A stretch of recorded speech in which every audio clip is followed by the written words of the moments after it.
So I'm here with Natalie Day, one of the artists at Tremenheere Gallery and the Rhizome exhibition that's part of the Newlyn School of Art mentoring program. So Natalie, you've got this amazing work that you've been making over several years now, because I've been working with you for a long time.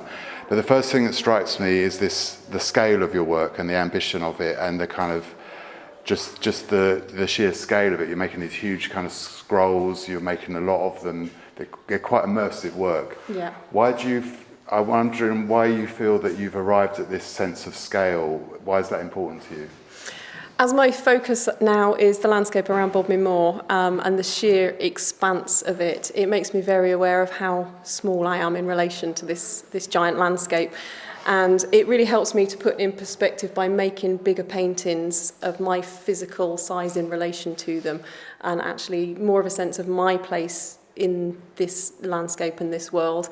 By making bigger immersive paintings, it helps me express that sense of the world is so big and we are just actually a very small part of it. And so have you been making some of these actually outside? Some of them, I start them outside. I do a lot of the prep work outside and then bring them back to the studio to finish them off. And then the other thing that strikes me is the particular colour palette of your work. Can you tell me a bit about how you've arrived at this very distinctive palette, where that comes from? Yeah, a lot of the work is informed by pigments I gather at the location.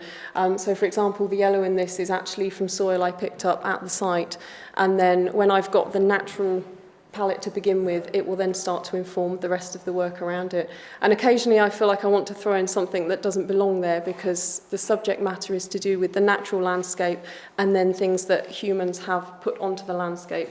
And so throwing in a colour every now and again, like a bold turquoise or a hot pink, just as a reminder that we are here and we are having an impact on this environment. It's not all nice and earthy and natural. There is definitely a human imprint, and I'm expressing that through some of the colours that I choose. And can you tell me a bit more about the pigments? Because where's this blue coming from?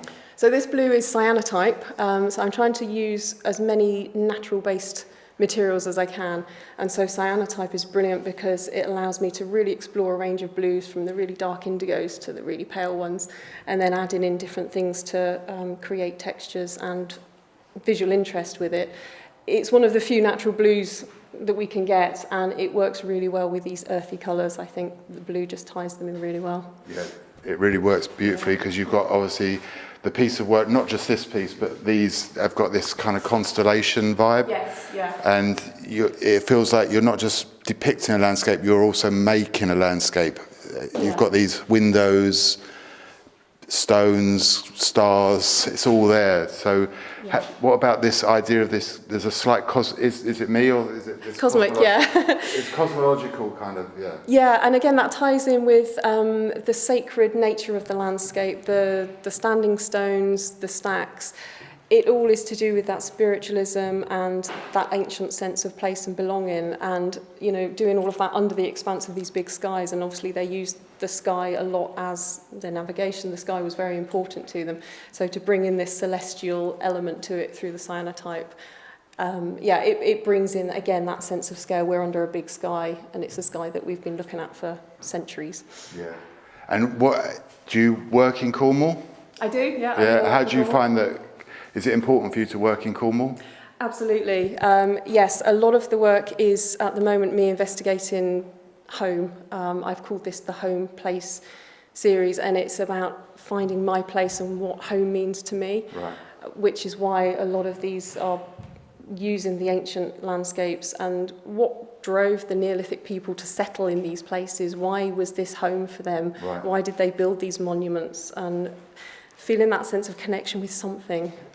Things have been quite disruptive in the last few years, and it's that real need now to find something that means home.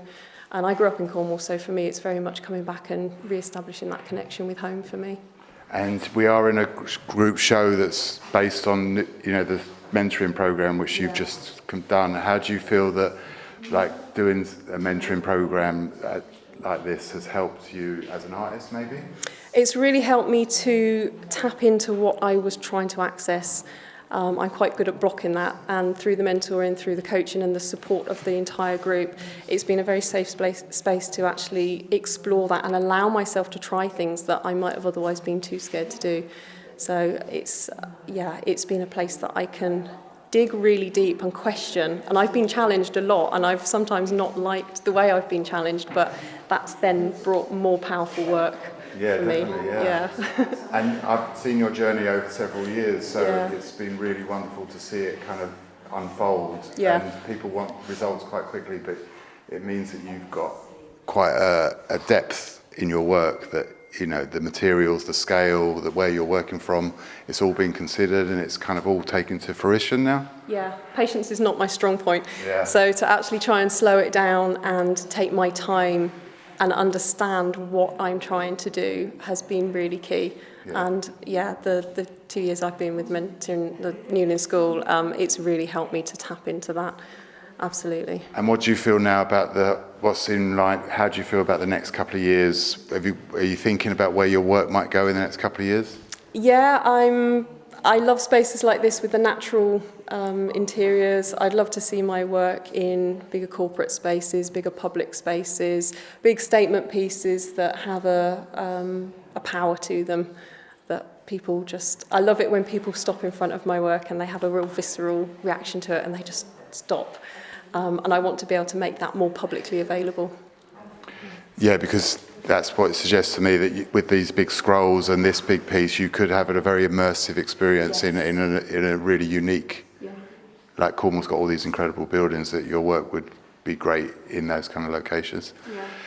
So and then finally, like, what do you feel about the group show? It's all very diverse work, but what's your first impressions of the show? I'm absolutely blown away by it. The variation of the work, the way it all comes together, the way we are all so individual but complement each other so well.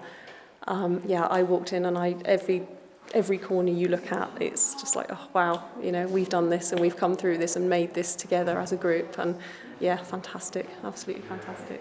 Well, that's fantastic. So we're going to stop there. It's lovely seeing your work, and we're going to have a great evening and a great weekend.